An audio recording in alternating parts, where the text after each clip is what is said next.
विहान को कितनी बार मरना होगा। आज फिर विहान पर जान का खतरा मंडरा रहा है क्योंकि मितालिनी डायन ने अपनी शक्तियों का भरपूर उपयोग विहान पर कर दिया है। किसी भी इंसान के एक डायन का इतना जबरदस्त प्रहार झेलना नामुमकिन है, इसीलिए विहान का देवांश बनना अब बहुत ज़रूरी है। अगर विहान दावंश नहीं बनेगा तो वह मर जाएगा।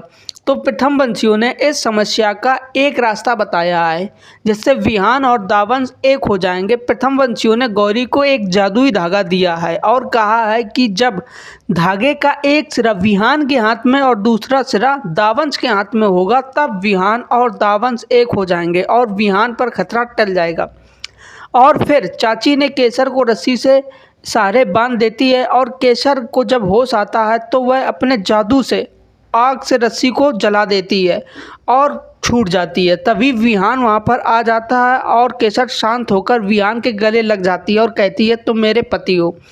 तब विहान सरप्राइज्ड होकर कहता है कि मैं तुम्हें नहीं जानता, तुम्हें कोई गलतफहमी हो रही है। तब गौरी केसर को पूरी सच्चाई बताती है कि दावंश उसका फ़ायदा उठा रहा है बस अपनी ताकत बढ़ाने के लिए। यह सुनकर केसर को बहुत दुख होता है, लेकिन तभी सभी घर वाले केसर के सामने हाथ जोड़कर मदद करने के लिए विनती करते हैं। यह देखकर केसर उनकी मदद करने के लिए मान जाती है क्योंकि वह एक नेक दिल वाली डायन है।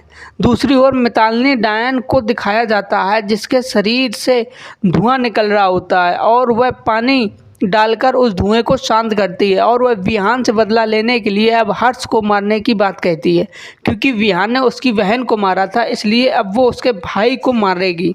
तभी सभी घर वालों को दिखाया जाता है जो दावंश को रोकने के लिए किसी की मदद लेते हैं। तब हर्ष प्रथमवंशियों के पास जाकर उसकी मदद लेता है क्योंकि दावंश को कोई अकेला हरा नहीं सकता, इसलिए प्रथमवंशियों ने उसे एक पवित्र जल की बोतल दी जिसमें खाने से वह कमज़ोर हो जाएगा आधे घंटे के लिए। यह करने के लिए वीना नहीं मान रही क्योंकि विहान बड़े दिनों बाद एक अच्छा इंसान बन पाया है बिना किसी बुराई के। अगर वह दावंश फिर से बन गया तो वह फिर से बुरा हो जाएगा, इसलिए वह मानने को तैयार नहीं, लेकिन बचाने के लिए विहान को मान जाएगी। अब आगे क्या होगा ये तो कल देखेंगे। अगर नए चैनल को सब्सक्राइब करके वीडियो को लाइक कर लें।